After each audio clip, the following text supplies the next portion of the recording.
अस्सलाम वालेकुम, आप देख रहे हैं इतना मैं हूं अली सरवर।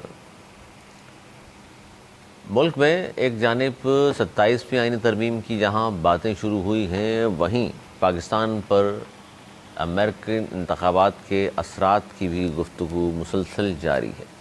5 नवंबर को इंतखाबात हैं और इस हवाले से मुख्तलिफ सियासी रहनुमा बार बार टेलीविज़न पर आते हैं और बताते हैं कि जनाब पाकिस्तान और दुनिया पर और बिलखुसूस हमारे इस ख़त्े पर क्या असरात उसके हो सकते हैं। आज के प्रोग्राम में इस पर भी हम बात करेंगे, क्योंकि ईरान का जो मसला चल रहा है वो बड़ा अहम है ख़त्े में, और पाकिस्तान में 27वीं आईनी तरमीम, जबकि अवामी अगर हम बात करें या मसाइल पर तो ज़ाहिर है इस पर तो बहुत ही कम गुफ्तगू होती है, और अवामी मसाइल हल करने के लिए हुकूमती पॉलिसीज़ का जिक्र किया जाए तो ये ज़रूर कहा जाता है कि जी महंगाई में कमी आ चुकी है, मईशत जो है वो अब ट्रैक पर आ चुकी है, और आगे देखिएगा आवाम को बहुत सारी खुशखबरियाँ सुनने को देखने को मिलेंगी। लेकिन ज़ाहिर है दिल्ली दूरस्थ वाली बात है, लेकिन जब कुछ सामने आएगा तो इसी पर हम बात भी करेंगे। लेकिन इस वक्त जो मौजूदा सियासी सूरत हाल है, ख़ास तौर पर PTI उनके बानी इस वक्त जेल में हैं, और जो बाहर लोग मौजूद हैं वो रोज़ाना ही इख्तलाफ की ख़बरें सामने आती हैं। जिससे आज सलमान अकरम राजा ने शेर अब्दुल मरवत को वार्निंग दी और फिर फौरी ही इसका शेर अब्दुल मरवत ने जवाब भी दे दिया। इस पर गुफ्तगू करेंगे, और सदर पाकिस्तान सदर ममलिकत आसिफ अली जरदारी साहब के साथ एक हादसा पेश आया है, उस पर भी हम बात करेंगे कि वो हादसा क्या है और इस वक्त क्या सूरत हाल है, इस पर भी हम गुफ्तगू करेंगे प्रोग्राम में। और गुफ्तगू ये भी होगी जो इस वक्त हम PIA के निजकारी की बात करें कि पाकिस्तान पीपल्स पार्टी हमेशा निजकारी के ख़िलाफ़ रही है। प्राइवेटाइजेशन के हवाले से मुख्तलिफ़ बयानात मुख्तलिफ़ वक्तों में पीपल्स पार्टी की जानिब से आते रहे हैं। वो कहते हैं कि जनाब निजकारी का अमल जो है वो दुरुस्त नहीं है। आज PIA के निजकारी के हवाले से प्रोग्राम जो था उसमें 10 अरब रुपए की बोली लगाई गई। इसकी क्या तफसीलात हैं, मेरे दोनों मौजूद मेहमान क्या सोचते हैं इस हवाले से, उस पर भी बात करेंगे। मेरे साथ मौजूद है नवेद ज़ुबैरी साहब, बहुत शुक्रिया। नवेद ज़ुबैरी साहब सीनियर तजज़ेकार हैं, दानिशवर ने बहुत शुक्रिया, उनके साथ तशरीफ़ रखते हैं अनीस मंसूरी साहब, मारूफ सहाफ़ी तजज़ेकार, आपका भी बहुत शुक्रिया। यहीं से आगाज़ करते हैं जी PIA की निजकारी, और ये बड़ा अहम इशू है। क्या सियासी जमातें सबको एतमाद में लिया गया है, क्योंकि पीपल्स पार्टी के किसी भी नुमाइंदे से बात करें वो कहते हैं ये निजकारी के तुम ख़िलाफ़ हैं, लेकिन कहने के बाद वो मुख्तलिफ़ तावीलें जस्टिफिकेशंस दे रहे होते हैं। अच्छा जी, कौमी एयरलाइन है PIA, उसकी निजकारी का अमल शुरू हुआ, नीलामी के लिए बोली खोल दी गई जो 10 अरब रुपए लगाई गई है। हुकूमत ने PIA की कम अज़ कम कीमत जो है 85 अरब 3 करोड़ रुपए मुकर्रर की थी, और कंपनी को पेशकश का जायज़ा लेने के लिए आधे घंटे का वक्त भी दिया गया, लेकिन बोली दहिंदा ने रकम में इजाफे से इनकार कर दिया।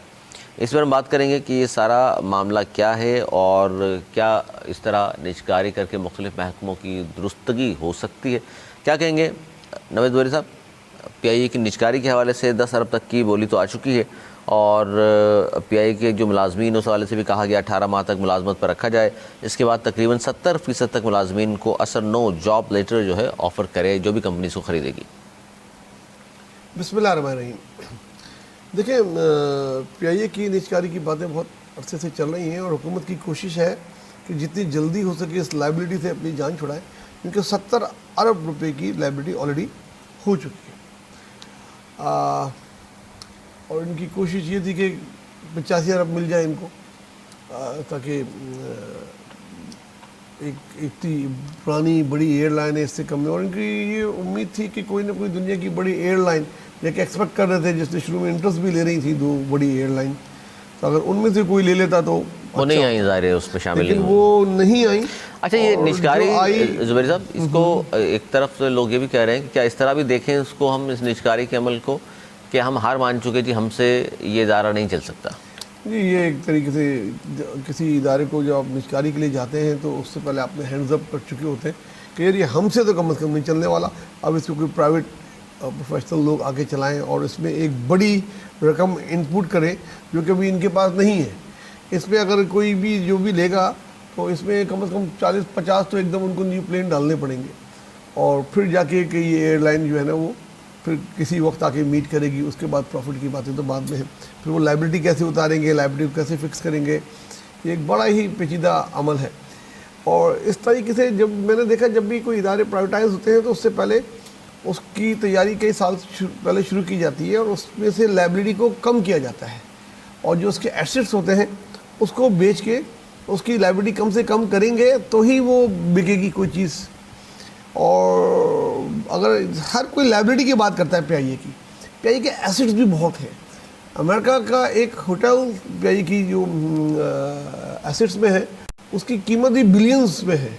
इसी तरीके से हॉलैंड में बिल्कुल मेन स्ट्रीट पे जो इनका ऑफिस है उसकी कीमत भी मिलियंस डॉलर में है। इसी तरह यूरोप में बहुत अच्छी अच्छी जगहों पे इनके ऑफिस हैं, ऑस्ट्रेलिया में, न्यूजीलैंड में, और कराची में भी कई बहुत अच्छी जगहों पे इनकी अपनी मिल्कियत के ऑफिस मौजूद हैं।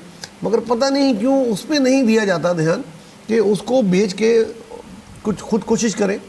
इतना ट्रैफिक हज और उम्रे का होता है, जब भी पीआईए में हम जाते हैं टिकट बड़ी मुश्किल से मिलता है, फिर भी ये लॉसेस हैं। इस पर एक समझ से बाहर चीज़ है, इस पर तो बड़ी सोच विचार की ज़रूरत है। और ये 10 अरब में तो कम से कम नहीं बिकने वाली थी, जो अंदाज़ा हो गया था। और कुछ लोगों ने तनकीद शुरू कर दी थी, अपने अपनों को दे रहे हैं और देख लीजिएगा इसमें एक ये आया है, इनको बुलाना नहीं चाहिए। तो इस तरह नहीं होता है। गवर्नमेंट के इदारे आजकल के दौर में अपने अपनों को नहीं बेचे जा सकते, चाहे आप कुछ भी कर लें। लिहाजा ये फ्लॉप हो गई, अब ये फिर ट्राई करेंगे, लेकिन ट्राई करने से पहले इनको होमवर्क करना पड़ेगा। अच्छा, इसमें अनिस मंसूरी साहब, अगर पीआईए की निजकारी ना हुई तो मज़ीद खसारे भी होंगे और 400 दिनों की जो मेहनत है वो भी ज़ाया हो जाएगी। अब आप ये बताइए कि ज़ाहिर है एक साल मज़ीद अगर निजकारी ना हुई तो 100 अरब का तकरीबन कहा जाता है मज़ीद खसारा हो जाएगा। तो अब करें क्या? 85 अरब मांगे आपने, 10 अरब रुपये लगे हैं, क्या होगा? अली बहुत शुक्रिया आपका। देखिए, एक फ़लसफ़ा होता है मईशत का, और उस मईशत में इकनॉमी जब हम कर रहे होते हैं तो उसमें एक फार्मूला बड़ा आजमाया जाता है कि अगर आपको अपनी चीज़ खुद बेचनी है तो आप उसकी अच्छाइयाँ बयान करते हैं, और आप पहले भी बता रहे हैं। अगर आपको चीज़ अपने ऊपर से बोझ बनकर, लाइबिलिटी बनकर अगर उतारनी है तो भी आप उसकी बुराइयाँ नहीं बताते, आप कहते हैं कि यार बहुत अच्छा है। लेकिन जब आप किसी को लाइबिलिटी बनाकर पेश करते हैं तो इसका मतलब है आप सामने वाली पार्टी को फ़ायदा देना चाहते हैं। एक सीधा सा फार्मूला ये है। तो पहले तो ये देखिए कि दर हकीकत इसके पस पर्दा चंद लोगों को फ़ायदा देने का मकसद था और वो दिया जा रहा है। दूसरी बात यह है कि ये वही पीआईए है कि जिसने यूएई के अंदर यूएई ने जब अपनी एयरलाइन शुरू की तो पाकिस्तान ने पहले जो है वो अपना जहाज़ और पायलट दिया। आज जो है वो एमिरेट्स कहाँ पर है और हम कहाँ पर खड़े हुए हैं। मामला यह है कि हम आंखें बंद कर लेते हैं। दर हकीकत पीआईए के अंदर हमने इतनी सियासी भर्तियाँ की कि उस पीआईए को हमने बैठा दिया। हमने स्टील मिल के साथ यही किया, हमने यहाँ पर यही किया। एक कॉर्पोरेट सेक्टर को कॉर्पोरेट सेक्टर के तौर पर चलाना पड़ता है, भले सरकार ही क्यों ना चलाए। यानी अगर सरकार ही चला रही है लेकिन उसके लिए उन्हें वो फिनोमिना रखना पड़ता है कि जनाब हम किस तरीके से काम करते हैं। देखिए, पीटीसीएल एक हमारा इदारा था, हमने उसको बहुत सारी जगहों पर हमारे एक्सपेरिमेंट्स अच्छे रहे। पीटीसीएल आज भी मुकाबले में खड़ा हुआ है प्राइवेट होने के बावजूद भी, और लेकिन उसके बावजूद केई नहीं खड़ा हो सका, केई वो तमाम चीज़ें नहीं दे सका। अब 10 अरब रुपये में आप चीज़ें दे रहे हैं और आप लाइबिलिटी बताकर दे रहे हैं, इसका मतलब ये है कि आप सामने वाली पार्टी को फ़ायदा देना चाहते हैं। उनके मुकाबले में कोई और नहीं आया, जबकि एयरलाइंस इस वक्त सबसे ज़्यादा प्रॉफिटेबल बिज़नेस है। सिवाय कोविड के ज़माने के अलावा एयरलाइंस का बिज़नेस जो है वो नुकसान में रहा उस ज़माने में। उसके अलावा आप देखिए कि एयरलाइंस हमेशा से प्रॉफिटेबल बिज़नेस रहा है। बहुत कम कंपनीज़ ऐसी हैं कि जो बैक हुई हैं इसके साथ। मसला सारा यह है कि आप चंद लोगों को नवाजने के लिए काम कर रहे हैं और इसीलिए इसको लाइबिलिटी बनाकर पेश कर रहे हैं। सियासी भर्तियों के साथ आप इसके बोझ में तले में, और इसकी सबसे बड़ी वजह यह है कि सिर्फ और सिर्फ इसको इस कीमत पर बेचने का नुकसान पाकिस्तान की आवाम और पाकिस्तान का होगा और किसी का नहीं होगा। अब ज़ुबैर साहब क्या कहेंगे? अब ये मेहनत तो 400 दिनों की ज़ाया हो गई, अब मज़ीद अगर एक साल नहीं बिकता है 100 अरब का मज़ीद नुकसान हो जाएगा, तो अब होगा क्या? गवर्नमेंट करेगी क्या? चल उनसे रहा नहीं इसलिए निजकारी कर रहे हैं, निजकारी करने गए हैं तो जितनी इन्होंने रकम लगाई उसमें पार्टी तैयार नहीं लेने को, कहाँ 85 अरब कहाँ 10 अरब, तो अब क्या होगा? देखिए, मैंने वही कहा, जो इनके एसेट्स हैं उनको चाहिए कि उसकी सेल करें शफाफ तरीके से। किसी प्राइवेट फर्म को हायर करें, बजाय कोई हुकूमत कराए कोई प्राइवेट फर्म हायर करें, जैसे कि बाहर मुल्कों में होता है। और जैसे वो कोई होटल है, आई डोंट नो उसका नाम क्या है, रोज़ वैलेट होटल की आप उधर सेल करें, उससे जो भी पैसा आए आप इसकी लाइबिलिटी जो लाइबिलिटी बढ़ रही है वो ये कि उन्होंने कर्जे लिए हुए हैं गैर मुल्की, उससे जो जहाज़ जो रेंटल जहाज़ है वो उसको दें। इसी तरीके से और जहाँ जहाँ एसेट्स हैं आपने बेचना है ना, आपने अगर जहन बना ही लिया है तो उसको हल्का करें, इसके बोझ को हल्का करें। तो इसको बजाय वो लेके उसको बहुत महंगे दामों में बेच के प्रॉफिट कमाए, आप खुद क्यों नहीं करते?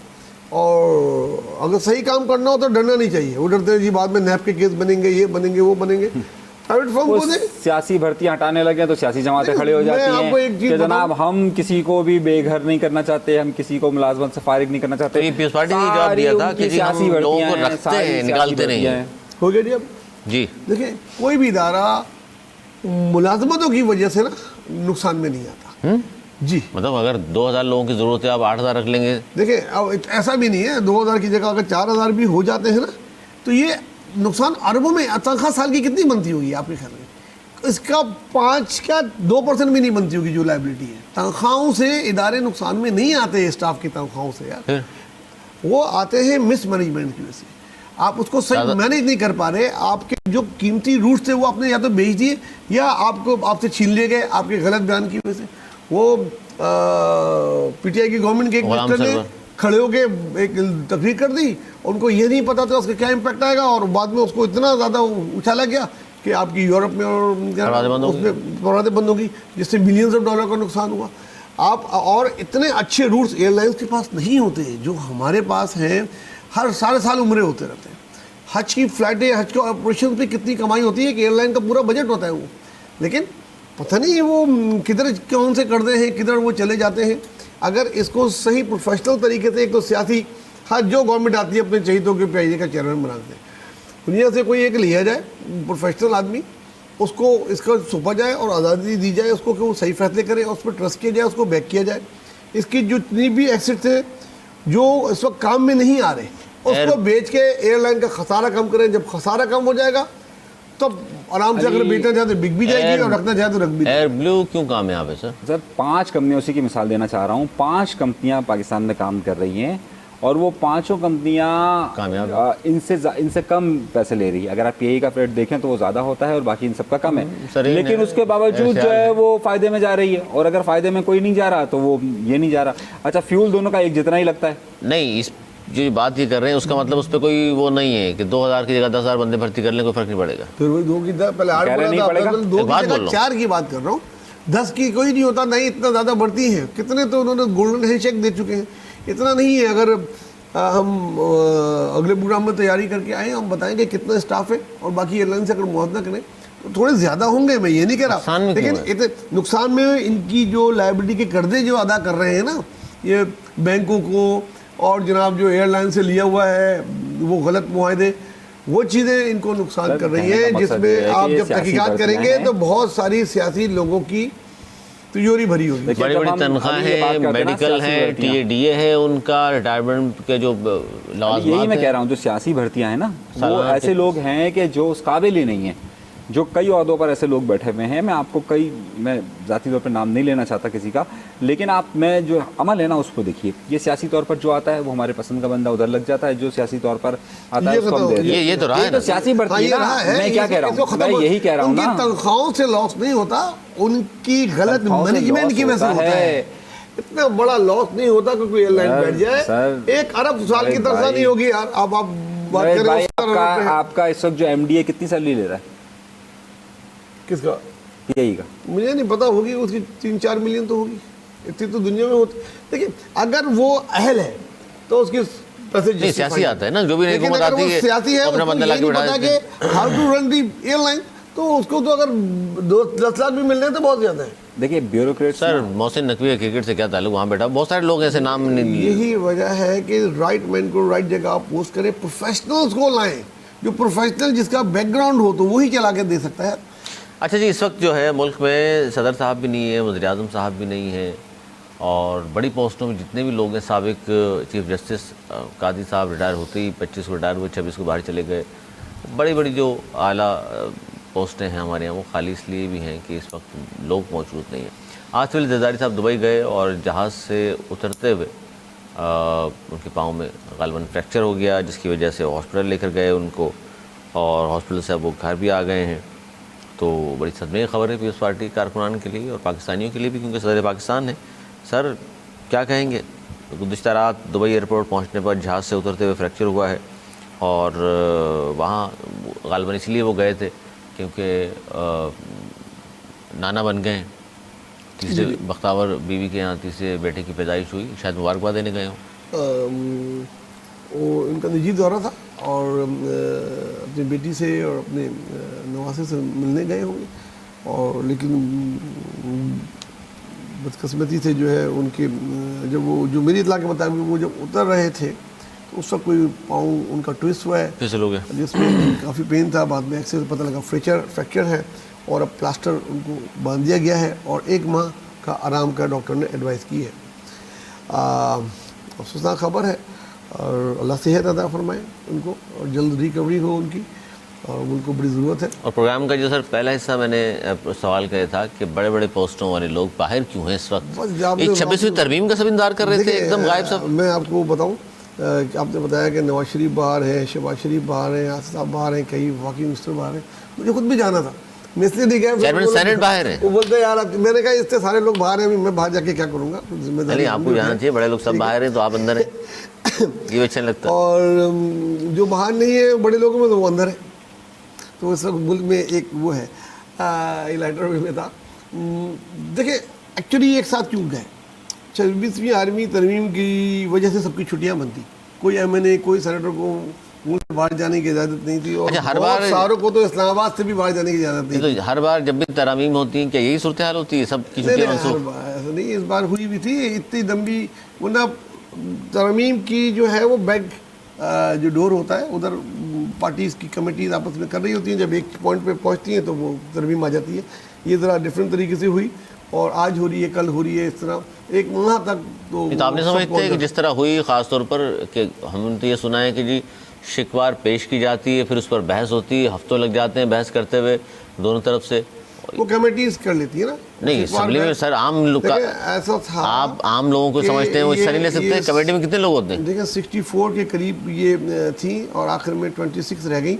इसके माने जिस पे बहस होनी थी वो सब उड़ चुकी थी पहले, बहुत ज़्यादा बहस होके, इसकी वजह से ये 1 से 1.5 माह लेट हुई उनकी अपनी उसके लिहाज से, तो उसकी वजह से सब लोग बाहर नहीं जा रहे थे। अब वो हुई तो सबको छुट्टियों की ज़ाहिर सी बात इजाज़त सबका हक होता है। मंजूर साहब, उन्होंने तो ये कहा एतजाज हसन साहब ने कि जी 85% अरकान असम्बली को पता ही नहीं है कौन कौन सी चीज़ें मंजूर हुई हैं, ना उन्होंने पढ़ा है, ना उनको बहस का मौका दिया गया कि जनाब आप भी बताएं इस तरमीम में क्या अच्छी बात है क्या बुरी बात है। ये हमारे मोहतरम नवेद भाई साहब ने फरमाया था कि बड़े लोग बड़ी कमेटियों में फैसला कर दिए जाते हैं, बाद में उनको नीचे जो बाकी बता सब दिया लोग जाता है कि हमने होते हैं फैसला कर हाँ, लिया, और वो फिर आकर उसको कर देते हैं। यहाँ पे आपको बता दिया जाता है, वैसा ही होता है हमेशा से।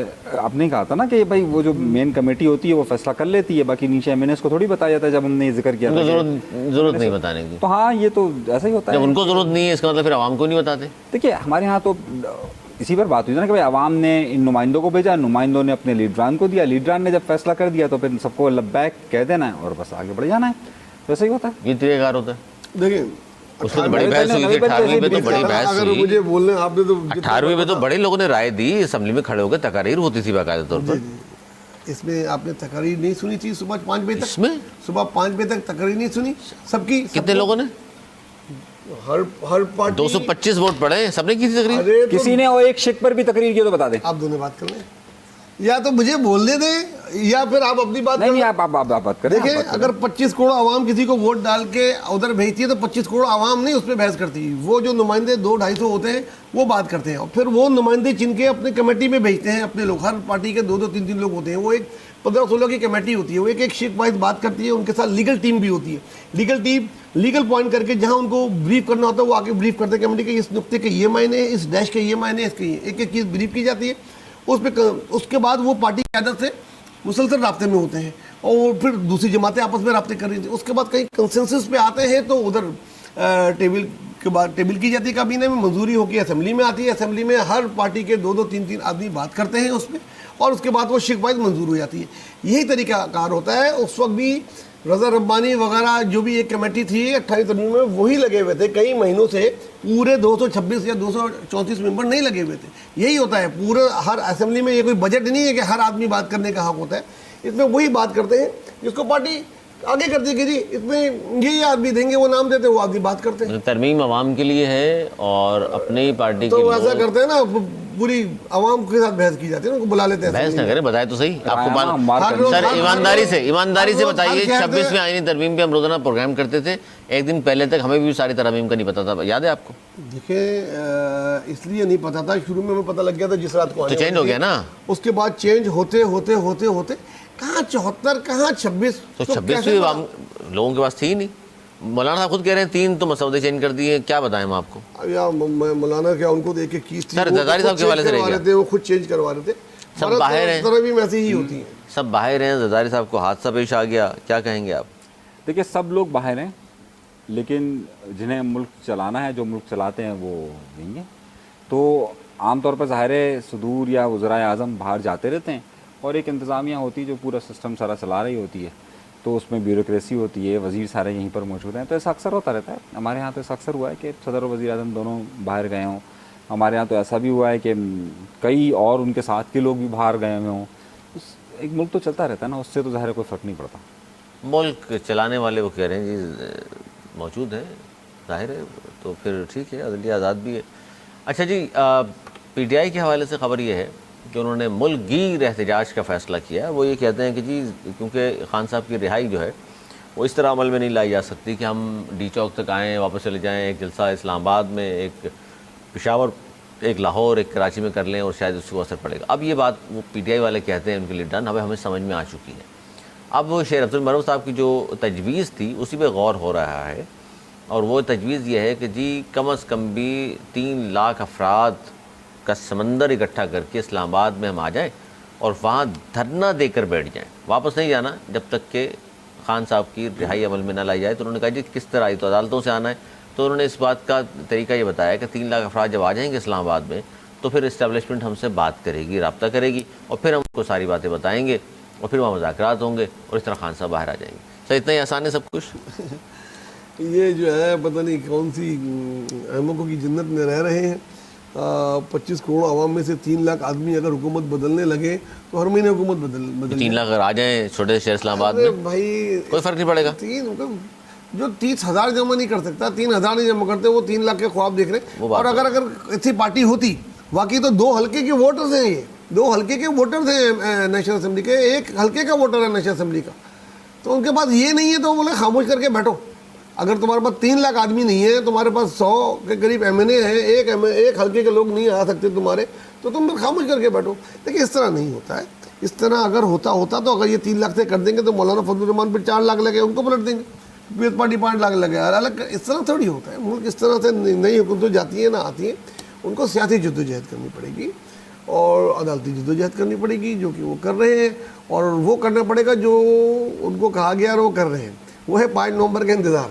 उनके ख्याल में असल चीज़ 5 नवंबर के बाद पता लगेगी। तो 5 नवंबर से पहले ना कोई जलसा होने वाला है इनका, ना जुलूस, ना ये आने वाले हैं, ना जी 3 लाख आदमी आएंगे। जनाब देखिए, उन्होंने बिल्कुल सही कहा है कि उनके जो हिमायती हैं वो निकले, और उनके जो हिमायती हैं वो अमेरिका में निकल आएँ, UK में निकल आएँ, और जो उनके हिमायती निकल कर जिस तरीके से बात कर रहे हैं और जो सेनेटर्स आ रहे हैं सामने, ये वाज़ेह कि ये किसका आदमी और कहाँ से आया है। हम तो पहले दिन से कहते हुए आ रहे हैं, पहली रात से कहते हुए आ रहे हैं, हम तो सन 1996 से कहते हुए आ रहे हैं कि जो हिमायती है वो निकल आए, उनके यहाँ से निकले ना निकले, लेकिन जिसको सबसे ज़्यादा दर्द है वो निकल आए उनके लिए। अच्छा, ये एक बड़ी अहम बात कि 12 जुलाई का जो फैसला था, जिसको गवर्नमेंट ने ज़ाहिर अमल नहीं किया उस पर मखसूस रिश्तों के हवाले से, अब चूँकि आइनी बेंचेस बन गए, अब आइनी बेंचेस बन गए और कहा यह गया था कि आइनी बेंचेस इसलिए बने हैं कि जो भी सियासी मुकदमात हैं इस तरह के, वो फौरी तौर पर वहाँ सुने जाएंगे। सर, अब होगा क्या? किसी बेंच के सामने केस लगेगा, अपीलें सुनी जाएंगी, नहीं सुनी जाएंगी? गवर्नमेंट के पास तो मौक़िफ़ यह है कि अमल इसलिए नहीं कर रहे हैं हम अभी तक इस पर कि हमारी अपीलें हैं पेंडिंग में, वो सुनी जाएँ। अब तो बेंचेस बन गए हैं, तो अब तो फौरी फौरी सुन के बता दें कि जी इस पर 12 मई का फ़ैसले पे अमल दरामद हुकूमत ने करना है, नहीं करना, फ़ैसला सही था या गलत था। क्या ये अच्छा होता कि तरमीम में ना ये आइनी बेंचों को टाइम फ्रेम में बांध दिया जाता, जैसे बाहर मुल्कों में जब केस हफ्ता 10 दिन 20 दिन बाहर महीना मुल्कों में कोई केस स्टार्ट करता है तो जज दोनों तरफ से पूछता था कि आप कितना टाइम देंगे, कि आप कितना टाइम देंगे, इतना, ओके हम ये 7 दिन में कर देंगे। आज कोई केस तो ऐसे होते हैं कि वो 3 दिन में कर लेते हैं। तो यहाँ तो कोई डेट है ही नहीं उसकी। यहाँ तो हर कोई आके खुशी करता है मुझे डेट मिल जाए, और इतने सारे कानूनी पहलू होते हैं कि उनको डेट ही मिल जाती है। जब तक आप किसी भी बेंच को उसमें बंद नहीं करेंगे डेट की, उसमें कि एक टाइम फ्रेम भी साथ साथ हो जाए, तो ये केस तूल पकड़ते जाएंगे। लेकिन बहरहाल कुछ फ़र्क पड़ेगा, क्योंकि वो आइनी अदालतें खाली आइनी केस सुन रही होंगी, उधर दूसरे केसेस नहीं होंगे, तो वो हर दिन इसकी कर सकते हैं कार्रवाई, और लंबी लंबी कार्रवाई करके इसको जल्दी निपटा सकते हैं अगर उनकी विल हो तो।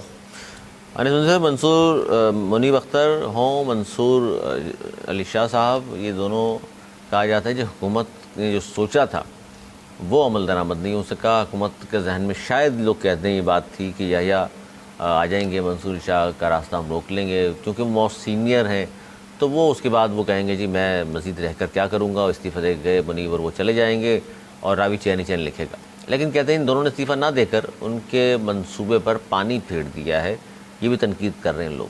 तो अब चूँकि आईनी बेंचेस बनने हैं, ये दो जजेस भी मौजूद हैं, क्या लगता है आपको क्या होने वाला है? देखिए अली, आपको शायद याद होगा मैंने आपके ही इसी प्रोग्राम में कहा था कि जस्टिस मंसूर अली शाह इस्तीफ़ा नहीं देंगे।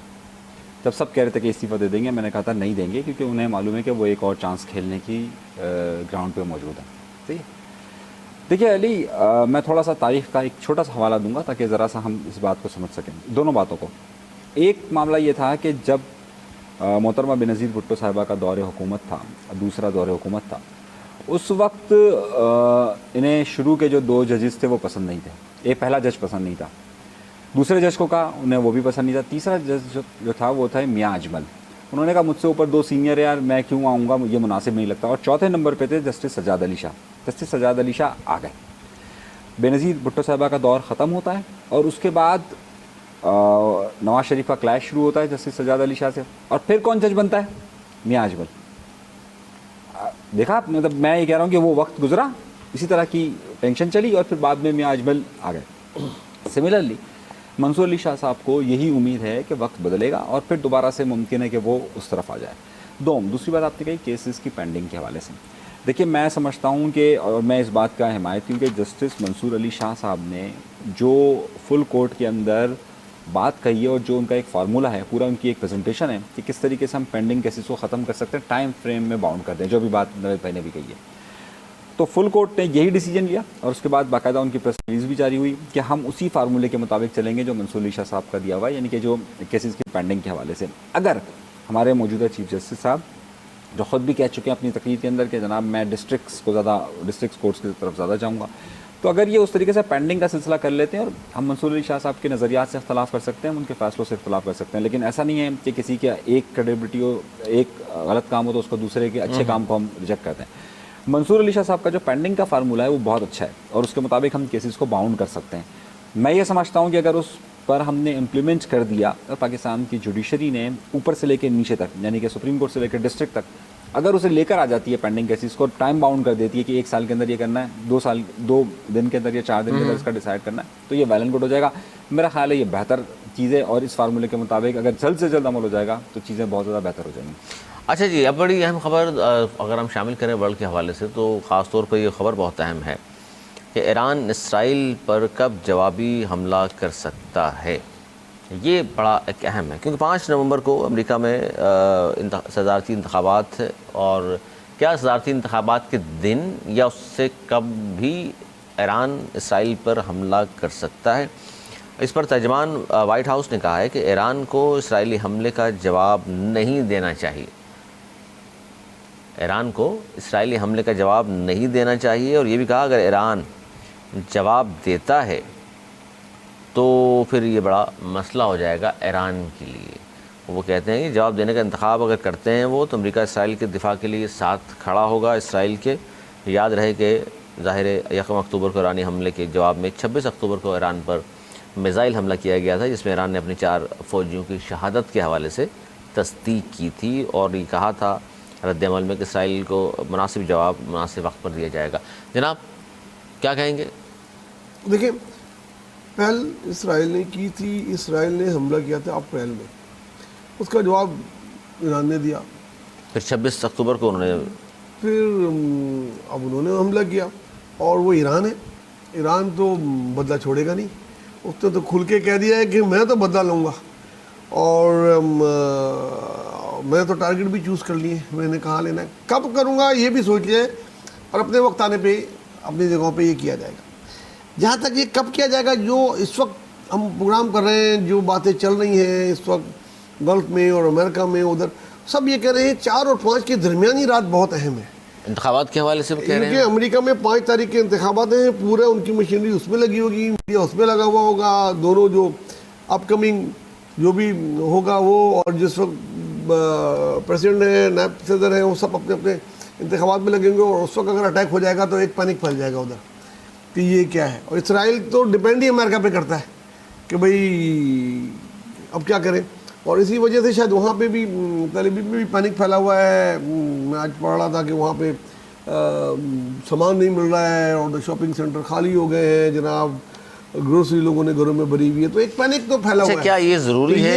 ये बेहतरीन टाइमिंग तो यही होंगी अगर ईरान ने अटैक किया। नहीं तो क्या ये ज़रूरी है कि पहला अटैक किया इसराइल ने, जवाब दिया ईरान ने, फिर अटैक किया उन्होंने, अब जवाब देगा ईरान? ये भी तो हो सकता है कि एक और उससे पहले अटैक कर दे इसराइल ईरान पर।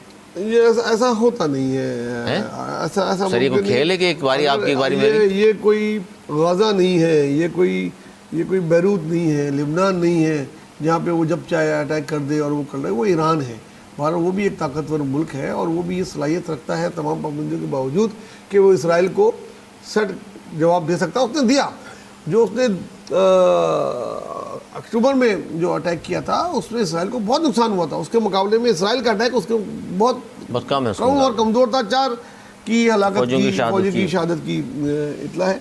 तो ऐसा नहीं है, मुझे तो ये ख़तरा है कि खुदा ना खाता ये अटैक जो है, कोई भी अटैक इतना सीरियस ना हो जाए कि भाई ये दूबदू जंग स्टार्ट हो जाए, क्या ज़्यादा कहेंगे खतरनाक होगा। अनीस मंसूरी साहब? देखिए, ईरान इसराइल पर कब जवाबी हमला कर सकता है, ये बहुत बड़ा $1 मिलियन सवाल है आज हर किसी शख्स की लब पर कि जनाब ईरान इसराइल पर कब जवाबी हमला करेगा। क्योंकि अमेरिका के इंतखाबात हैं 5 नवंबर को और उसमें ज़ाहिर सिर्फ 4 दिन का वक्त रह गया है, और ज़ाहिर ईरान बार बार ईरान की जानब से कहा जा रहा है कि हम तो ज़रूर अटैक करेंगे। देखिए, पहली बात तो यह है कि दूबदू जंग नहीं हो सकती, क्योंकि ईरान और इसराइल की बॉर्डर्स आपस में नहीं मिलती। तो अगर ये तस्वुर है कि कोई ज़मीनी जंग हो जाएगी, दोनों की फ़ौजें आमने सामने आ जाएगी, दोनों की फ़ज़ाइया की जंग हो सकती है, फ़ज़ाइया जंग तो दूबदू नहीं हो सकती। देखिए दूबदू के माने इस तरह ले कि जैसे अभी एक अटैक हुआ, उसके 4 महीने बाद हुआ, उसके बाद हर वक्त मतलब ये इस पर अटैक करने जा रहे हो, उनको तैयार उनके ऊपर जब एयर वॉर शुरू हो जाती है ना, तो वो फिर हर 2 घंटे 4 घंटे बाद अटैक हो रहे होते हैं। इस तरीके वो जंग प्रॉपर जंग होती है। अभी इनमें जंग नहीं हो रही, इनमें हमले हो रहे हैं। अभी हमले हो रहे हैं, वो फिर जंग होगी जिसको मैंने एक तस्वीर पेश किया। देखें ये जंग उस तरीके से हो नहीं सकती। हमेशा से जिनकी बॉर्डर्स आपस में मिली हुई हो या दोनों फौजें आमने सामने हो, वहीं पर ही इस तरह की जंग होती है। सही है, ये हमले ही होते हैं। वरना जब आपके पास बॉर्डर्स बड़े फासले पर हो और दरमियान में दीगर ममालिक हो, क्योंकि इसमें बहुत सारी इंटरनेशनल मामला आ जाते हैं। आप देखिए, जब ईरान ने हमला किया इसराइल के ऊपर तो बहरीन ने भी उसे रोका, उर्दन ने भी रोका, जॉर्डन ने उसे रोका, और जॉर्डन ने उसे रोकने की हर मुमकिन कोशिश की, और उसने बाद में जॉर्डन ने इल्ज़ाम भी लगाया ईरान पे कि भाई क्या कर रहे हो। इसी तरीके से इसराइल ने जब अटैक किया तो जॉर्डन ने फिर ये बात कही कि आप हमारे बॉर्डर की खिलाफवर्जी कर रहे हैं।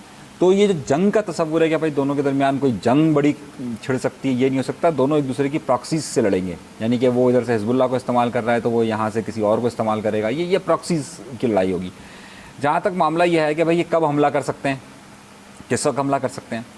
देखिए, अगर 4 और 5 के दरमियान अटैक ईरान करता है तो इसका मतलब ये होगा कि ईरान एक मुल्क है और वो जब सोचता है तो बहुत बड़े लेवल पे सोचता है। कोई भी मुल्क हो, पाकिस्तान भी हो, तो एक सतही सी हम बात नहीं करते जज्बाती लोगों ने कहा 4 और 5 को अटैक होगा।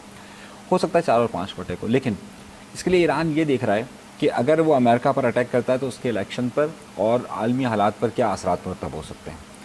देखिए, पेंटागन इस वक्त हर मुमकिन कोशिश कर रहा है कि किसी तौर पर भी इनके दरमियान उस वक्त तक जंग या ये जो मारधाड़ है वो कहीं पर सिमट सके, रुकी रहे कम से कम इंतखाबात हो रहे हैं। इंतखाबात उसकी सबसे बड़ी वजह कि देखिए, आज मैंने इस बात में खबर भी दी कि CIA का जो चीफ़ है वो इस वक्त मिस्र के अंदर मौजूद है। इस वक्त CIA का चीफ़, कतर, अमेरिका और इसराइल ने इस बारे में ईरान को मनाने के लिए और ईरान से बात करने के लिए फार्मूला तय कर लिया है। और आपको मालूम है कि जब से ये मुआहिदा इब्राहिमी हुआ है उसके बाद से ये सिचुएशन अलग है। अब ऐसी बातें नहीं कि हम इसको बहुत सारे राय चल रही है। दूसरी तरफ यूरोप का प्रेशर है ईरान के ऊपर, क्योंकि जो कल इन्होंने जमशेद मंडे को जो इन्होंने जमशेद को सज़ाए मौत दी है वो जर्मन निज़ाम था। तो एक जंग को हम अलग अलग पैरामीटर्स के साथ देखते हैं। हम ऐसा नहीं कह सकते हाँ ये दोनों एक दूसरे पर हमले करेंगे, दोनों एक दूसरे के साथ स्कोर बराबर करेंगे, लेकिन टारगेटेड होगा और इनको मालूम होगा कि किसकी जो है वो जासूसी ज़्यादा बेहतर हो सकती है। सिर्फ 4 दिन बाकी हैं जी अमेरिकी इंतखाबात। मैं चाहूँगा अपने दोनों मौजूदानों से ज़रूर हम गुफ्तगू करें कि पहले तो नतीजा क्या आ सकता है, ज़्यादा आप लोगों का तजिया क्या है तमाम चीज़ों को देखते हुए, और दूसरी बात 2 सवाल बहुत ज़्यादा पूछे जा रहे हैं पाकिस्तान में रहते हुए। वो सवाल ये हैं कि जी इंतखाबात का नतीजा जो भी हो, कमला आ जाएं या ट्रंप साहब आ जाएं, दुनिया पर क्या असर होगा ट्रंप का अगर आ गए, और पाकिस्तान पर क्या असर होगा?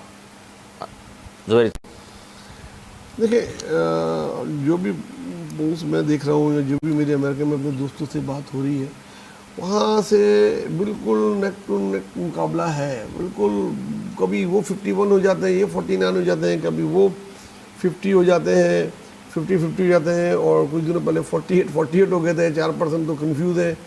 कुछ स्विंग स्टेट्स हैं, वो एक कुछ कमला के साथ हैं, कुछ ट्रम्प के साथ है।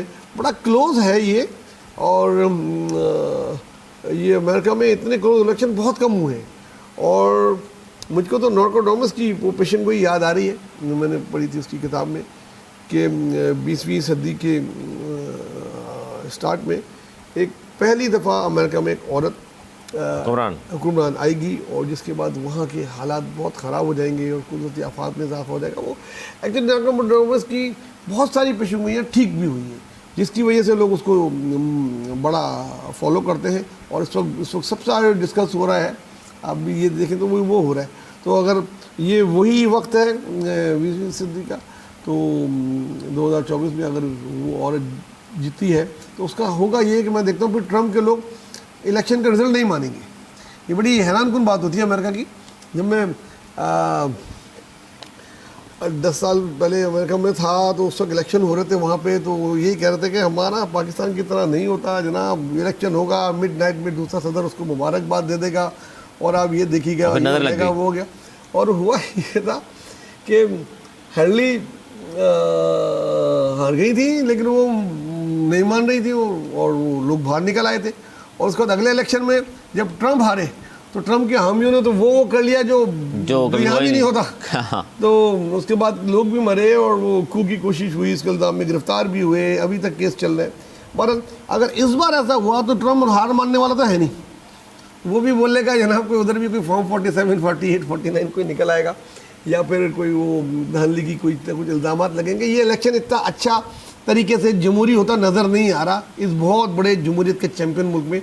मैं उसके बाद अमेरिका के हालात ख़राब दिख रहा हूँ, चाहे कोई भी जीते। अच्छा, हालात भी ख़राब देख रहे हैं। और कोई भी जीते दुनिया पे दूसरा नहीं मरेगा, दुनिया पे क्या असर पड़ेगा? लेकिन दुनिया देखिए स्टेट्स के जो ना वो दूसरी स्टेट्स के साथ पॉलिसीज़ होती है, अगर उसकी पॉलिसीज़ में थोड़ा बहुत ज़रूर फ़र्क पड़ता है। अगर डेमोक्रेटिक आ जाए, कांग्रेस आ जाए तो फ़र्क ज़रूर पड़ता है, लेकिन इतना बड़ा कोई शिफ्ट होता नज़र नहीं आएगा। और जहाँ तक कि ये हमारे मुल्क में डिस्कस हो रहा है, न्यू वर्ल्ड ऑर्डर तो नहीं आएगा। न्यू वर्ल्ड ऑर्डर जो पहले आया था वो कौन सा इतना कामयाब हो गया जो कोई दूसरा आके कामयाब कर लेगा। 9/11 के बाद जो कुछ अफगानिस्तान में इनके साथ हुआ और जगहों पे हुआ तो वो कोई बहुत अच्छा तो नहीं था। मैं नहीं देख रहा कोई इतनी बड़ी चेंजेस। वो अपने मुल्क के हालात उनके जैसे हैं, वो अभी उनको संभालें तो ही बड़ी बात हो जाएगी। इस इलेक्शन के बाद आप 5 नवंबर के बाद ये मेरी बात जो मैंने आज की है वो याद रखिएगा। मेरे भाई भी इस पर अभी अपने कमेंट देंगे। मुझे लग रहा है पाकिस्तान पे क्या असर होगा, हार के इसको नहीं मानेंगे कि ये ट्रम्प हार जाएंगे जी, लेकिन तस्लीम नहीं करेंगे। और पाकिस्तान पे क्या असरात हैं? देखिए पाकिस्तान में अगर ट्रम्प जीत जाते हैं तो बहुत सारे लोग सड़कों पे आएंगे, खुशियाँ मनाएंगे, मिठाइयों की दुकान की बिक्री शुरू हो जाएगी, मिठाई बंटनी शुरू हो जाएगी, और वो समझेंगे कि बस कमला आ गई तो फिर औस पड़ जाएगी। कमला आ जाएगी तो फिर पता नहीं वो कोई एक गम मनाएगा, दूसरा जो करेगा वो सामने होगा। मैं भी बड़ी बेचैनी से 5 तारीख का इंतजार कर रहा हूँ। और अनिस मंसूरी साहब, क्या लग रहा है इंतखाबात में अब तक जो वहाँ सर्वेज रिपोर्ट्स आ रही हैं, जो स्टंट्स किए जा रहे हैं, ख़ास तौर पर आज भी एक बड़ा स्टंट्स रहा डोनाल्ड ट्रंप का, और फिर दूसरा ज़िमनी सवाल ये भी है कि असरात क्या होंगे कोई भी इलेक्शन जीतता है दुनिया भर और ख़ास तौर पर पाकिस्तान में? हाँ, पहली बात ये है कि नवीद भाई कह रहे हैं कि ये जितना ये ट्रम्प हार गया वो कह रहे नहीं हैं। नहीं, नवीद भाई कह रहे हैं कि जितना बराबर बराबर का मुकाबला इस बार हुआ है इससे पहले कभी भी नहीं हुआ। वो हारना बता रहे हैं। अच्छा, फिर थोड़ी देर बाद ये कह रहे हैं कि जनाब पिछली बार जो है वो जो बाइडेन का और ट्रम्प का मुकाबला भी ऐसे ही हुआ था। फिर कह रहे हैं हिलरी का और जो है वो ट्रम्प का भी कंपटीशन ऐसे ही हुआ था। तो ये इंतखाबात की तारीख उठा के देखिए आप, जब कभी की भी, तो हमेशा से वहाँ पर यही बताया जाता है कि भाई मुकाबला बहुत कड़ा मुकाबला है, बहुत कड़ा मुकाबला है। अच्छा, मैं अपनी बात पर पहले भी कायम था, सही है, और मैं आज भी कायम हूँ। मैंने ये बात पिछले 1.5-2 साल से कहता हुआ आ रहा हूँ, और ट्रम्प इस वक्त वाज़े अक्सरियत की पोजीशन में है। अच्छा, आप कह रहे हैं वाज़े अक्सरियत है उनको हासिल। अब आइए इसके पाकिस्तान पर असरात क्या हो सकते हैं या दुनिया भर के अंदर असरात क्या मरतब हो सकते हैं। अव्वल यह है कि इस पूरी सूरत हाल में इस वक्त 100 साल पूरे होने वाले हैं अमेरिका को सुपर पावर बने हुए। 100 साल एक बहुत बड़ा अरसा होता है, एक सदी होती है कि जब कोई मुल्क अपने आप को पूरी दुनिया पर राज करने के लिए रखता है। उसके बाद ज़ाहिर है उसके ज़वाल का सिलसिला शुरू होता है और फिर नई सुपर पावर्स चीज़ें सामने आती है। इस वक्त ख़ास तौर पर जिस तरीके से चीन की इकनॉमी है और जिस तरीके से कॉन्फ्लिक्ट्स बढ़ते जा रहे हैं, इस वक्त जो कोई भी सदर आएगा उसके लिए सबसे बड़ा ख़तरा या सबसे बड़ा थ्रेट सिर्फ़ और सिर्फ चीन और रूस है। आइंदा दिनों के अंदर जो पॉलिसी बनाई जाएगी अमेरिका के अंदर, वो इन दोनों ममालिक को देखते हुए ही बनाई जानी है, और उसके असरात फिर मिडल ईस्ट में और फिर उसके असरात पाकिस्तान पर मुरतब होंगे। जब हम ये सारी बातें कर लेते हैं और हम पाकिस्तान तक उसके असरात को लेकर आते हैं, तो ये बात जहन में रखिए कि अगर जो लोग ये समझते हैं कि पूरी दुनिया के अंदर पाकिस्तान के मुतालिक एक आम तस्वुर ये है कि भाई अगर इसमें जो भी बात करनी है ना हमें, और जो भी हमें पॉलिसीज़ को चेंज करना है, उसके लिए हमारे पास सिर्फ एक डोर है और वो है पाकिस्तान की फ़ौज और पाकिस्तान के इस्टेब्लिशमेंट। हमें उसके साथ चलना होता है, हमें ये बाकी सब लोगों के साथ नहीं चलना। इतने सालों का तजर्बा सब ने करके देख लिया है। अगर हम उसके साथ चलते हैं तो ठीक है। जहाँ तक आप बात कर रहे हैं कि इमरान खान के लोग खुशियाँ मनाएंगे और उसके असरात मुरतब होंगे, ऐसा नहीं होगा। कोई बहुत बड़ा चेंज नहीं आएगा। अगर पाकिस्तान की इंटरनल सिचुएशन पर चेंज आता है तो वो एक अलग बात है कि जनाब हो जाएगा। और अगर इमरान खान वाले समझते हैं कि हमने 60 लोगों को लाकर जो है वो वहाँ पर बड़ा कारनामा अंजाम दे दिया और अमेरिकन अब जो भी आएगा वो उससे हमारी बात माननी पड़ेगी और ये रिहा हो जाएंगे, तो इनको हमेशा तवक्कुआत रहती हैं। ये पहले भी ग़ुलाम थे, आज भी कहते हैं ग़ुलाम हैं, वहाँ से जो फैसला आएगा वो मानेंगे। वाह, वेरी गुड। मैं सोचा सर आप दोनों का इतना बड़ा कॉन्फ्लिक्ट है कि ट्रम्प जीत रहे हैं, ट्रम्प हार रहे हैं। कहते हैं कि किए कराए पे पानी फिर दिया। इन दोनों जितनी भी तमीद बांधी, आखिर ने बोला जो हुक्म आएगा वो ये करेंगे। पहले नहीं, मैंने इमरान खान के हवाले से कहा है, मैंने गवर्नमेंट क्या नहीं कहा। मैंने आपको पाकिस्तान की फ़ौज, सही है, उसकी अगर आप पॉलिसीज़ देखें या दीगर चीज़ें देखें, मैंने वो एक अलग ज़मरे में बात की और दूसरी इमरान खान की तवक्कुआत की अलग ज़मरे में बात की है। मैंने गुलाम किसको बोला? किसको मैंने कहा? हाँ, किसको कहा आपने बोला? मैंने वो जो कहते थे कि हम कोई गुलाम हैं, उनके लिए जो सपोर्टर में निकल रहे हैं वो नहीं, गुलाम हैं। उन्होंने फिर ये भी तो कहा है एब्सोल्युटली नॉट। हाँ, तो एब्सोल्युटली नॉट तो वो क्या क्या थक गए ना, आ रहा है ना एब्सोल्युटली यस। पहले कहते थे कि वो मुदाखलत कर रहा है, अब ये खुली मुदाखलत। उधर उसने डोनाल्ड लू के एक उस पर इतना इशू बना दिया, आज ये पूरे सब लोग सामने आ रहे हैं। भाई देखें ये अच्छा, बंदा इस पर दो चीज़ें। आज सेनेटर हुमायूं मोहम्मद साहब से ने फरमाया, मुझसे गुफ्तगू हुई, उन्होंने कहा कि जी सर हम तो कह रहे हैं अमेरिका ने हुकूमत गिराई हमारी, लेकिन वो बाइडेन वाली कहानी थी। ट्रम्प है असल बंदा तो जो अमेरिका को रिप्रेजेंट करता है, दुनिया मानती है उसको। हम कह रहे हैं गिराई अमेरिका ने हुकूमत, वो ट्रम्प की हुकूमत थी ना और बाइडेन की। ट्रम्प आएगा तो फिर जाहिर है वो तो इंसाफ करता है। सर मैं उसी की बात कर रहा हूं। बात को जो है वो 5 तारीख को डिस्कस करूंगा, अभी डिस्कस करने का फायदा नहीं है। अगर 5 तारीख को बकौल इनके ट्रम्प जीत गया तो आप देखेंगे, ये बोल रहे पीटीआई लोग को कोई फर्क नहीं पड़ेगा, आप देखेंगे कि वो कितने चार्ज हो जाते हैं और कितनी कितनी वो खुशियाँ मनाते हैं। उनको फ़र्क पड़ेगा और वो हारेगा तो भी उनको फ़र्क पड़ेगा।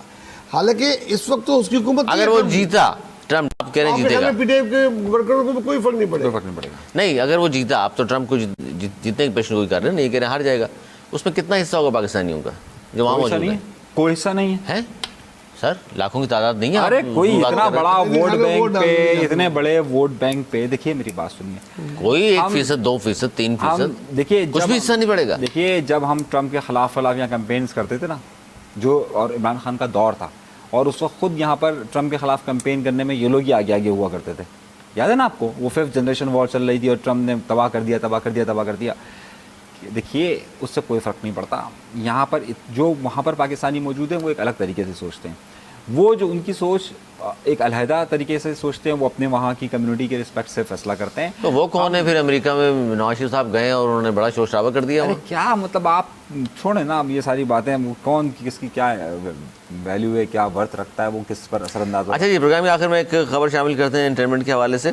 अच्छा, हमारे यहाँ एक ट्रेंड चल निकला है कि कोई भी मकबूल ड्रामा होता है तो उसकी लास्ट एपिसोड जो है सिनेमाओं में आजकल रिलीज़ की जाती है। बहुत सारे ड्रामास के मैं नाम ले सकता हूँ, इश्क मुर्शद है, या उससे पहले मेरे पास तुम हो, और इस तरह के ड्रामास जो थे मकबूल ड्रामास हैं, इसलिए मैं नाम भी लेकर बता रहा हूँ। अब एक और मकबूल ड्रामा है कभी मैं कभी तुम, इसकी भी कहा जा रहा है जी लास्ट एपिसोड जो है वो सिनेमा में नुमाइश का ऐलान किया गया है। और चूँकि इसने अब सिर्फ पाकिस्तान में नहीं बल्कि समंदर पार भी मकबूलियत के नए रिकॉर्ड कायम किए हैं। ब्लॉकबस्टर ड्रामा है, घरेलू मसाइल, माशी मसाइल का शिकार एक मियाँ बीवी की ये कहानी है, और इस कहानी का ज़ाहिर है इख्ताम की जानिब है। अब सर क्या कहेंगे कि अब ड्रामाज इतने मकबूल हो रहे हैं कि ये फॉर्मेट शुरू हुआ है कि जी आखिरी फिर एपिसोड मकबूल ड्रामास की पहले बड़ी स्क्रीन पर हम जाकर देखेंगे, लोगों को कहा जाता है जी आइए और सिनेमा स्क्रीन पर लास्ट एपिसोड देख लीजिए। यूट्यूब पर ये बाद में आएगा, देखिए इससे ये और मिलियंस में लोग यूट्यूब पर देखते हैं, आप जानते हैं। जी, एक्चुअली अगर कोई ड्रामा कामयाब हो जाता है तो वो इंटरनेशनली कामयाब होता है। यूट्यूब से जितने डॉलर में इनको पैसे मिलते हैं उसके मुकाबले में वो कहीं ज़्यादा होते हैं जो पाकिस्तान से उनको मिल रहे होते हैं ऐड से। और ये एक बूस्ट लाने के लिए इनकम में बूस्ट आ जाता है। एक जितना फिल्म बनाने में खर्चा होता है उसके बाद फिल्म लगा के फिर वो उसका खर्चा पूरा करते हैं, तो ये तो बना हुआ होता है। तो बनी बनाए ड्रामे की किसको फिल्मों सिनेमा हॉल में लगा के उसको करना, तो इससे इनको एक तो माली फ़ायदा बहुत होता है। फिर ये होता है कि जिस तरह आप डिस्कस करें पूरी दुनिया में डिस्कस होता है कि भाई ड्रामे की किस सिनेमा में आई है, तो ये एक तो फाइनेंशियल फ़ायदा होता है, फिर पब्लिसिटी स्टंट भी है, और बड़ी स्क्रीन का फिर लोगों को भी एक तजस्सुस होता है, उनको भी एक इंटरटेनमें मिलता है। तो ये अच्छी बात है, इसमें कोई बुरी बात नहीं है। फाद मुस्तफ़ा हैं इसमें, आपके पसंदीदा हानी आमिर भी हैं। मैं एक्चुअली दूसरे ड्रामे फॉलो कर रहा था, ये मुझसे मैं जान के बीच में नहीं किया। ये स्टार तो आपका पसंदीदा है ना, हानी आमिर को ज़ाहिर है मैं देखता हूँ, फॉलो करते हैं। बिल्कुल, मैं ये दोनों मेरे पसंदीदा है। और फहाद यूँ के बहुत अरसे बाद किसी ड्रामे में आया, और ये ड्रामे की जो केमिस्ट्री जो मैंने झलकों में देखी है, देखा नहीं है, ख़त्म हो जाएगा फिर एक साथ 1-2-3 गो में देखूँगा। तो उसमें जो चुटकुले आपस में मियाँ बीवी के उसमें दिखाए हैं वो बड़े ही ज़्यादा पॉपुलर हुए हैं, देखेंगे तो मज़ा आएगा। तो ये एक हल्का फुल्का ड्रामा था, और मेरे पास तुम हो जैसा सैड स्टोरी नहीं थी इसमें, तो मज़ा आएगा देखकर आपको भी। अच्छा ड्रामा है। क्या कहेंगे अनीस मंसूर साहब, ये सिनेमा घरों में जो नुमाइश का ऐलान किया जाता है लास्ट एपिसोड, सब ड्रामास का नहीं जो बहुत ज़्यादा पॉपुलर होते हैं? देखिए ये तो बेसिकली एक प्रमोशन स्टंट है ना, और प्रमोशन क्या लास्ट एपिसोड है सर? प्रमोशन तो हो चुकी। प्रमोशन इसी होती है कि सारे आप इख्तिताम जब करते हैं तो उसको इस हाइप पर लेकर जाते हैं कि जनाब हमने बहुत बड़ी सक्सेस हासिल की है, और तो उसी की प्रमोशन होती है। उसके ज़रिए आपकी जो प्रोडक्शन हाउस है, आपका टीवी चैनल है, आपके जो एक्टर एक्ट्रेसेस हैं, उन सब के लिए एक एडवांटेज होता है। एक तो ये, दो ये कि सिनेमा में इसलिए क्योंकि सिनेमा तो आपका ख़त्म हो गया। आपको तो पिछले 4-5 सालों में कोई फिल्म याद नहीं होगी कि कोई रिलीज़ हुई हो, तो कोई याद भी नहीं होगी हमारे यहाँ पर। आती भी है तो जाहिर है अब वो तवज्जो नहीं है लोगों की, मालूम ही नहीं कि कौन सी फिल्म आ रही है। इंडस्ट्री जाहिर है बड़ी इंडस्ट्री खत्म हो ज़वाल का शिकार है। सिनेमा वहाँ पे पड़े में इंडियन फिल्मों पर आपने वैसे ही पाबंदी आयद की हुई है। तो चलिए तो यूँ ही सही। क्यों मौला जट आपने नहीं देखी थी? ना मालूम अफराद वगैरह, लेकिन ये हम ये नहीं कह रहे, मतलब मुसलसल नहीं, जो अभी जो आई थी आप जरा उसका नहीं, वो इस लिहाज से दुरुस्त है कि मतलब वो जो साल में हम सोचते हैं कि 100-150 फिल्में आएंगी, वो नहीं होती। ना वैसे नहीं होती, 2-4-5 फिल्में। ऐसा नहीं होता कि बिल्कुल भी कोई ऐसी फिल्म हमारी नहीं आई हो जिसको नहीं देखा। सिनेमा इंडस्ट्री बैठ चुकी है ना सिर्फ पाकिस्तान की बल्कि इंडिया की भी, जो बहुत बड़ी नहीं, इंडिया में इंडस्ट्री बन रही है। नहीं, इंडिया के अंदर 900-950 फिल्में हैं साल। देखिए है, लेकिन 100 आप ये करोड़ देखिए 200 करोड़ तो उनके कोई मसला ही नहीं है। नहीं, आप ये देखिए कि इस वक्त जितनी पॉपुलर फिल्में आई हैं उसमें सिर्फ चंद के अलावा, सही है, आपको कोई बड़े। अच्छा ये सवाल भी गो कि आप दोनों पॉलिटिकल हवाले ज़्यादा बात करते हैं, लेकिन कि हमारे यहाँ करोड़ों रुपया फिल्म पे लगाने को प्रोड्यूसर तैयार नहीं, लेकिन ड्रामा पे लगाने को तैयार है, क्योंकि ड्रामा ये करोड़ों में बन रहे हैं सारे। देखिए ड्रामे से पे बैक होता है ना, फिल्मों में इतना पैसा लगा के मिलता नहीं है। मुझे नहीं याद कोई मौला जट के अलावा कोई फिल्म ने, और मौला जट के भी कहा जाता है जितना पैसा लगाया था शायद ना भी मिला हो इतना। लेकिन अली ये भी है ना कि उनके पास मार्केटिंग टूल्स बहुत अच्छा है, खास तौर पर वो चंद चैनल है ना। देखिए आप, हमारे पास 3 बड़े टीवी चैनल्स हैं एंटरटेनमेंट के, जिसमें हम टीवी है, ARY है और जियो है। और ग्रीन को आप थोड़ा बहुत रख सकते हैं, लेकिन आप बाकी इंटरटेनमेंट इंडस्ट्री को देखिए कि जो प्रोडक्शन कर रहे हैं वो लोग, वो कहीं पर भी कामयाब नहीं हो पा रहे, कोई बहुत बड़ी सक्सेस नहीं है उनके पास। और मीडिया के अंदर, इंटरटेनमेंट इंडस्ट्री के अंदर इन 4 चैनल्स की तो मार्केटिंग भी एक फैसिलिटी है। मतलब एक का अगर मैं आसान लफ्ज़ों में अपने नाजरीन को अगर समझाऊँ कि आपका चैनल में अगर पहले ही जो है वो आपकी सब्सक्रिप्शन बहुत ज़्यादा है, तो आप कोई भी प्रोडक्ट लगाते हैं, ज़ाहिर है वो आपको अच्छे रिजल्ट देती है। तो इसी तरीके से क्योंकि इन चैनल्स की डिस्ट्रीब्यूशन बहुत अच्छी है, इनके नाम बहुत अच्छे हैं, तो जो भी लगता है वो इसी पर इन्वेस्ट होता है और इसी को पे करता है। इसी तरीके से जो एडवर्टाइजमेंट है वो इन 4 चैनल्स के अलावा किसी और के पास एडवर्टाइजमेंट है, इतनी नहीं है, कंपटीशन नहीं कर सकते। बहुत शुक्रिया मेरे दोनों मौजूदानों को। नाज़रीन, ये हमारा आज का प्रोग्राम, क्या तो पसंद आएगा। दीगर प्रोग्राम की तरह आपके फीडबैक का हमें रहेगा इंतजार। अगले प्रोग्राम तक के लिए हमें दीजिए इजाज़त। मौलाना की मान।